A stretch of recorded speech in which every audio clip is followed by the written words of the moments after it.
नमस्कार। आज की इस विस्तृत चर्चा में हम विदेश मंत्रालय यानी मिनिस्ट्री ऑफ एक्सटर्नल अफेयर्स में डेप्यूटेशन बेसिस पर आई एक बहुत ही शानदार अपॉर्चुनिटी का विश्लेषण करने वाले हैं। सेंट्रल गवर्नमेंट में काम कर रहे अधिकारियों के लिए अपने करियर को एक नया मुकाम देने का ये एक बेहतरीन मौका है। तो बिना किसी देरी के सीधे इस MEA सेक्शन ऑफिसर रिक्रूटमेंट 2026 की गहराई में उतरते हैं। आगे बढ़ने से पहले आज के एजेंडा पर एक नजर डाल लेते हैं। 1. Opportunity overview. 2. Vacancy details. 3. Strict eligibility criteria. 4. Application steps. Opportunity overview, stepping into the MEA। दरअसल विदेश मंत्रालय का PSP डिवीजन पूरे भारत में काम कर रहे अपने रीजनल पासपोर्ट ऑफिसेस के एडमिनिस्ट्रेटिव स्ट्रक्चर को और ज़्यादा मजबूत बनाना चाहता है, और इसी काम को बखूबी अंजाम देने के लिए उन्हें अनुभवी अधिकारियों की सख्त ज़रूरत है। इस भर्ती के स्केल को समझना बहुत ज़रूरी है। कुल 60 सेक्शन ऑफिसर्स की भर्ती की जा रही है, जो पे मैट्रिक्स लेवल 8 या 10 के तहत आएंगे। डेप्यूटेशन के लिए 60 पदों का एक साथ आना ये साफ दिखाता है कि मंत्रालय अपने पासपोर्ट ऑफिसेस के कामकाज को लेकर कितने बड़े स्तर पर बदलाव कर रहा है। यह 60 पद किसी एक शहर तक सीमित नहीं है, बल्कि पूरे भारत के 20 शहरों में फैले हुए हैं। उदाहरण के लिए अमृतसर, बेंगलुरु, चेन्नई, मुंबई, श्रीनगर और त्रिवेंद्रम जैसे शहर इसमें शामिल हैं। हर एक रीजनल पासपोर्ट ऑफिस में 3 अधिकारियों की नियुक्ति होनी है। सबसे अच्छी बात यह है कि फॉर्म भरते वक्त इन 20 में से कोई भी 3 शहर अपनी प्रेफरेंस के तौर पर चुने जा सकते हैं। यहाँ डेप्यूटेशन का असल मतलब समझ लेना चाहिए। ये सर्विंग ऑफिसर्स के लिए 2 साल का टेम्पररी ट्रांसफर है, लेकिन ये एक फुल टर्म कमिटमेंट है। मतलब एक बार सिलेक्शन हो गया तो शुरुआती 2 साल पूरे करने ही होंगे। समय से पहले पद छोड़ने या प्रीमेच्योर रिलीविंग की परमिशन किसी भी सूरत में नहीं मिलेगी। मंत्रालय को काम में स्टेबिलिटी चाहिए, और ये नियम एकदम उसी के लिए बनाया गया है। Strict eligibility criteria. Who qualifies. अब बात करते हैं कि कौन इसके लिए योग्य है। ये अवसर सबके लिए खुला नहीं है। ये एक पूरी तरह से इंटरनल सेंट्रल गवर्नमेंट प्रोसेस है। एलिजिबिलिटी को 2 हिस्सों में बांटा गया है, एसेंशियल और डिजायरेबल। एसेंशियल क्राइटेरिया ये है कि रेगुलर बेसिस पर लेवल 8 या 10 में सर्विंग सेंट्रल गवर्नमेंट ऑफिसर होना एकदम अनिवार्य है। स्टेट गवर्नमेंट, प्राइवेट सेक्टर या PSU के कर्मचारी इसके लिए योग्य नहीं हैं।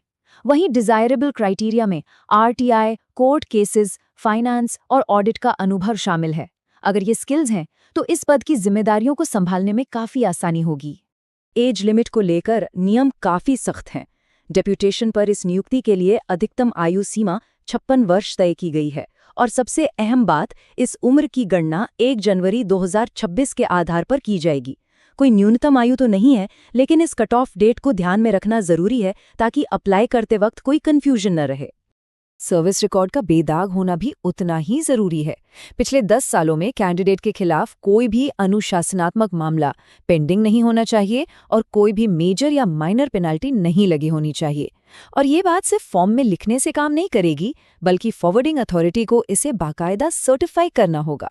Application steps, the offline proper channel process. अब आते हैं इस चर्चा के सबसे जरूरी हिस्से पर। आज के डिजिटल जमाने में भी ये रिक्रूटमेंट पूरी तरह से ऑफलाइन है, और इसके स्टेप्स बहुत स्पेसिफिक हैं। टाइमलाइन पर ध्यान देना बहुत जरूरी है।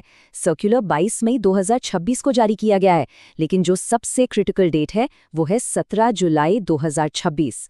ये एप्लीकेशन की हार्ड डेडलाइन है। फॉर्म और सारे डॉक्यूमेंट्स की फिजिकल कॉपी हर हाल में इस तारीख तक पहुंच ही जानी चाहिए।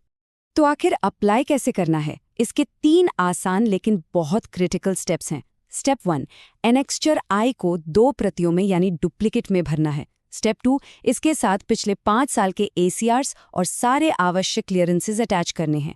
और स्टेप 3, इसे अपने हेड ऑफ डिपार्टमेंट के जरिए फॉरवर्ड करवाना है। ये प्रॉपर चैनल से फाइल आगे बढ़ाना इस पूरी प्रक्रिया की सबसे बड़ी शर्त है। डॉक्यूमेंट्स की लिस्ट में बिल्कुल भी चूक नहीं होनी चाहिए।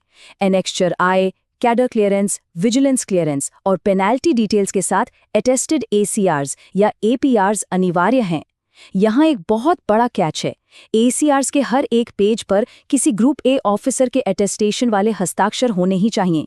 अगर एक भी पेज बिना अटेस्टेशन के छूट गया तो एप्लीकेशन सीधे रिजेक्ट हो सकती है। जब ये पूरा पैकेज तैयार हो जाए तो इसे administrative officer PSP division MEA room number 26 Patiala house नई दिल्ली के पते पर भेजना है। चाहे तो एडवांस कॉपी ईमेल के जरिए भेजी जा सकती है, लेकिन याद रहे असली सिलेक्शन उसी फिजिकल कॉपी पर निर्भर करेगा जो प्रॉपर चैनल के थ्रू समय पर इस पते पर पहुंचेगी। तो इस पूरी प्रक्रिया को समझने के बाद एक सवाल दिमाग में आता है, क्या विदेश मंत्रालय में डेप्यूटेशन पर जाना एक सेंट्रल गवर्नमेंट करियर के लिए सही कदम साबित हो सकता है? ये एक ऐसा लीडरशिप और एडमिनिस्ट्रेटिव अफसर है जिस पर निश्चित तौर पर गहराई से विचार किया जाना चाहिए। The full notification link is available in the description.